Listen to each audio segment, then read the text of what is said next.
आज आम दिनिकिया उपवास अनशन कर जानते दिल्ली जंतर मंतर कॉकरोच पार्टी जो आंदोलन कर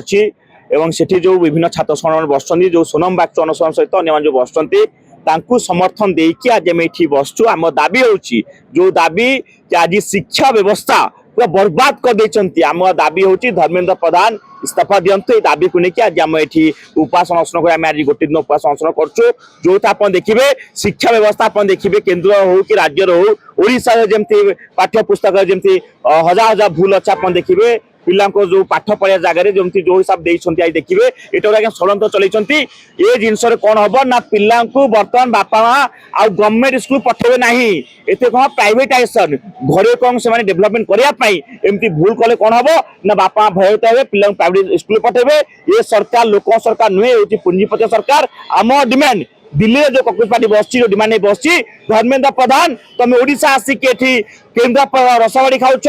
पहाड़ रसगुल्ला खाऊच से पाइस जन पिला छात्र छात्री मैंने आज नीट पेपर लीक आज आत्महत्या करम यथाशीघ्र इस्तीफा दियो दाबी नहीं आज आम गोटे दिन उपवास अनशन चली जो धर्मेंद्र प्रधान जदि इस्तीफा न दियंती ताले ओडिशा आप देखिए हजार हजार युवा छात्र चाषी बुद्धिजीवी आम समझ जाकि दिल्ली जनता पहुंचू आंदोलन तेज करूँ।